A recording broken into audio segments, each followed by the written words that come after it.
إن الحمد لله نحمده ونستعينه ونستغفره ونعوذ بالله من شرور أنفسنا ومن سيئات أعمالنا من يهده الله فلا مضل له ومن يضلل له فلا هادي له وأشهد أن لا إله إلا هو وحده لا شريك له وأشهد أن محمدا عبده ورسوله يا أيها الذين آمنوا واتقوا الله وقولوا قولا سديدا يصلح لكم أعمالكم ويغفر لكم ذنوبكم ومن يطع الله ورسوله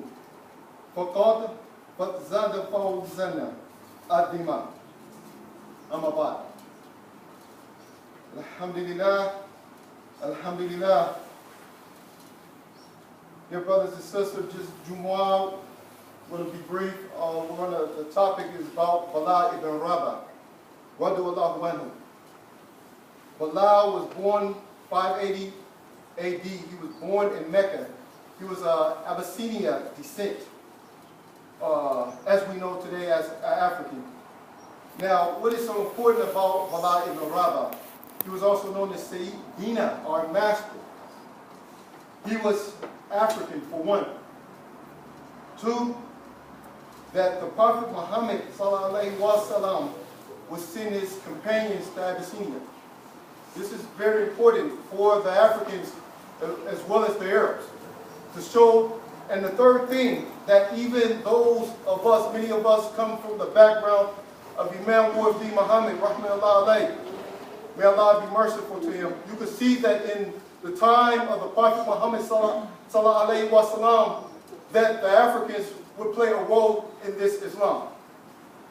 And what was important for us in this day and time, that if we understood that Imam Muhammad rahmatullah, he had insight, he had hakim, he had wisdom on this, because when they made the transition from his father, that you see that he called the people Bilalians first. So once again, we're seeing the connection. And then we see that Bilal ibn Rabah was a slave. This is important significance for the Africans as well. In America, it's establishing that once again that the Africans will play an important role, especially in America.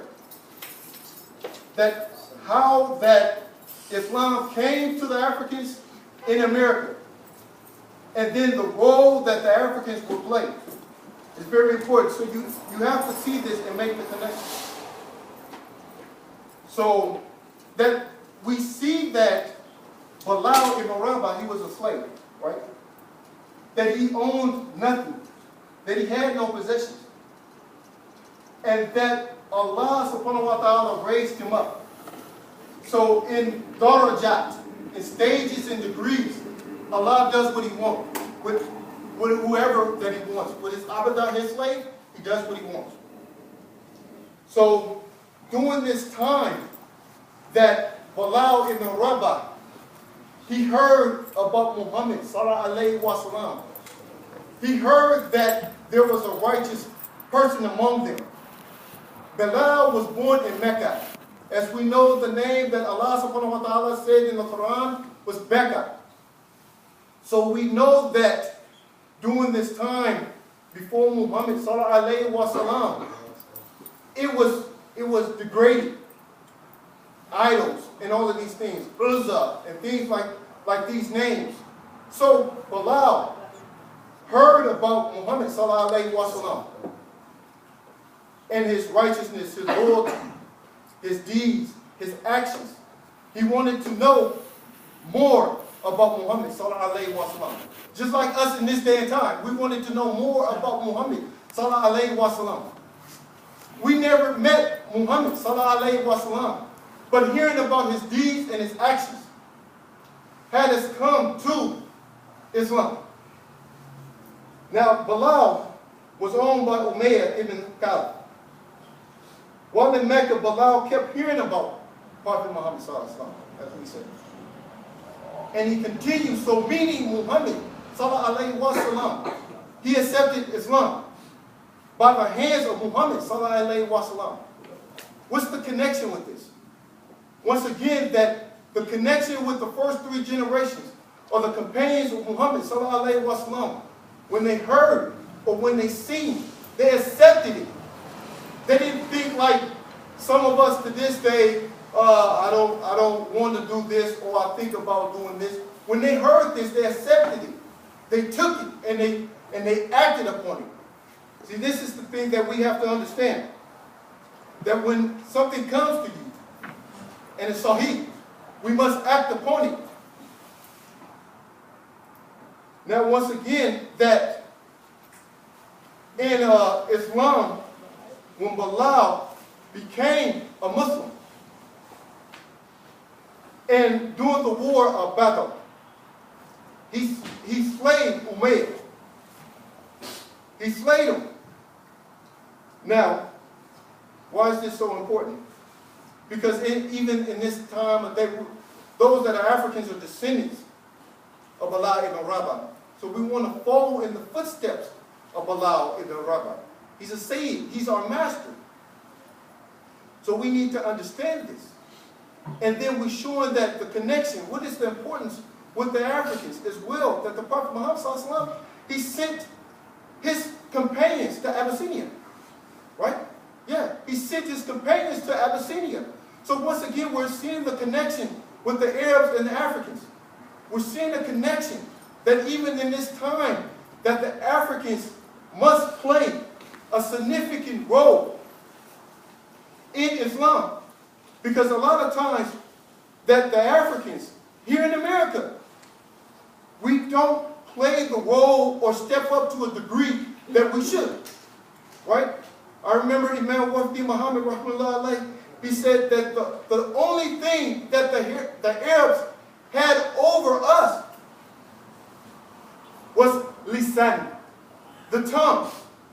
That once that we could understand the Quran for ourselves, right? Bi lisan lagat Arabiya, by the language of the Arabs, then we would have an equal footing, understanding the deen, understanding the action. Right? This is what he has explained to us. Now, once Bilal became a Muslim, and once they conquered Mecca, that the Prophet Muhammad sallallahu alaihi wasallam had Bilal ibn Rabah ascend over the Kaaba. He was the first muezzin to call Allahu Akbar, Allahu Akbar, calling over 10,000 people, calling over 10,000 Muslims. Where? To the call to Salat. This is again significance. This is showing the importance that the African played among the Arabs. So we need to understand this. It's very significant. A lot of times we think it's very minute or very small. But the Prophet Muhammad sallallahu alaihi wasallam was showing us that we will play a part with our brothers in Islam. That we will play a part. He showed us that African was important. Because why? If it wasn't important, Allah subhanahu wa ta'ala could have had Muhammad sallallahu alaihi wasallam send his companions to Palestine. He could have sent them to Europe. He could have sent them to any place on the face of the earth. But he sent them to Africa. He sent them to Africa. So we have to take a look at this. We have to see what is the significance behind this. And even the significance in this day and time. So this is important for us to understand. Also, that once the call was made, that everybody would gather around Bilal ibn Rabah. This is very significant. because this was a companion of the Prophet Muhammad. And you will see that Bilal was dearly loved too, not only to Muhammad sallallahu alaihi wasallam, but to Allah azza wa jalla. You will see this. I'm going to show you this by the end of this khutbah. You will see this. So once again, that with the brotherhood in this day and time, it's showing us the significance that we must come together. It's not through creed or color, but it's showing through taqwa that the brothers and sisters have to come together and play a part. We see what's going on in this day and time. We're seeing how the kuffar is trying to split the ummah of Muhammad sallallahu alaihi wasallam through color, through creed, through falus, money, dinars, all of these things. But the thing that brought us together is through taqwa. That this is the thing that's important for the Muslims in this time and day to go back to. As a Jummaat, we ask Allah subhanahu wa ta'ala to forgive us for our sins and for our shortcomings.